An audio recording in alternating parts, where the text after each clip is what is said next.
Жети Күз районунун Ичке Булуң айылында спортту сүйгөн эл арасында кадыр баркка ээ болгон бир туугандар Талайбек Кенжебаев менен Сүйүнбек Талкановдун жаркын элесине арналган облустук футбол турнири өттү. Быйыл салтка айланган мелдеш 42-чи ирет уюштурулуп, ага Ысык Көл облусунун ар тарабынан келген командалар катышты. Чоң футбол боюнча мелдешке облус аймагынан жалпы 16 команда катышып, мыктыны аныктоо үчүн күч сынашты.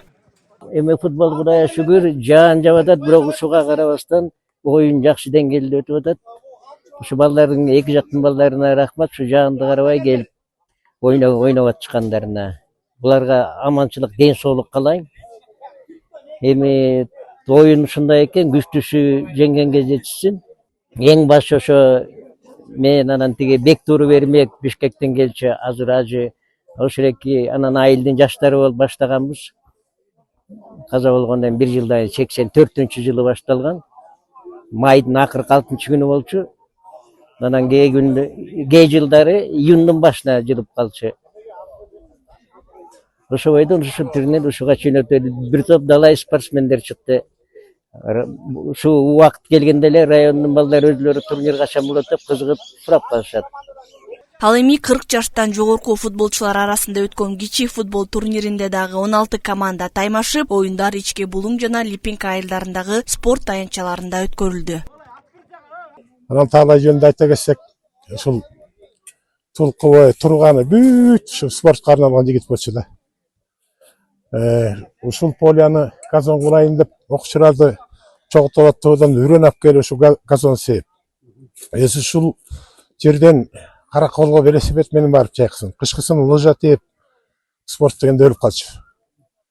Аябай районду алдыга аябай көп жетеледи да биз дагы. Полиода атандаш, эчем мушташкан күндөрүбүз болду, ызылдашкан күндөрүбүз болду.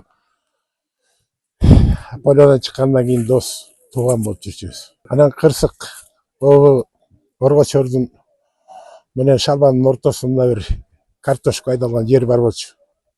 Окуучулар машина менен келатса, ошондо инисин салып алып келатса, жолдон балдар чуркап чыкканда бурам деп тиги балдарды аяп, өзү барып ошол тал сүзүп ошо менен каза болуп калган. Ошондон бери 42 жылдан бери ушул Талай Кенжебаев атындагы оюн өтүп атат да.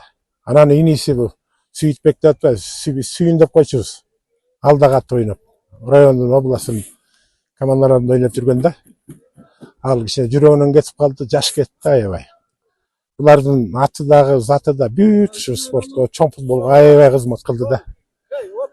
Чоң футбол ойночу, бул кичинекей футболду биз сүйчү эмес. Эми кайра ошого кайтып атат, Ичке Булуңда ошол эмгектери зор. Жана мен тиги жакта сүйлөгөндө да айтып кетпедимби элдин алдында. Ушул кичине эмгек багаламай жүрөт да. Турнирдин негизги максаты маркумдардын жаркын элесин түбөлүккө сактоо, жаштарды спортко үндөө жана айылдар аралык достук байланышын чыңдоо болуп саналат. Уюштуруучулардын айтымында көп жылдан бери үзгүлтүксүз өткөрүлүп келе жаткан бул мелдеш бүгүнкү күндө облустагы эң кадырлуу спорттук иш-чаралардын бири болуп калды. Жеке эле район, Жети Күз районунда эмес, Ысык Көл облусунда бул өтүп жаткан салттуу жалгыз турнир деп эсептейм. Жана айтып кеткендей, ушул турнирдин аркасы менен көптөгөн жигиттер, көптөгөн футболисттер өсүп өнүп, жогорку деңгээлдеги футболго чейин ойноп кетип жатышат. Дагы бир айта кетчү нерсе, бул турнир жеке эле ошо Талайбек Кенжебаевдин жаркын элеси эмес, ошол Талайбек агабыздын менен чогуу ойноп кеткен, бул жерде көз өтүп кеткен көптөгөн дагы айылдын кишилери бар. Ошол кишилерди дагы эскерип турабыз. Спорт аркылуу биримдикти жана ынтымакты бекемдеген турнир келерки жылдарда өз салтын улап, жаңы муундарды сергек жашоого үндөй бермекчи. 42 жылдан бери өткөрүлүп келе жаткан бул турнир жөн гана спорттук мелдеш эмес. Ал эл эсинде калган инсандардын жаркын элесин даңазалап, жаштарды спортко үндөгөн маанилүү иш-чара болуп саналат. Айгерим Кубатбекова, Нурдин Нурманбетов, Мадина Бакерова, Ысык Көл жаңылыктары үчүн Жети Күз районунан.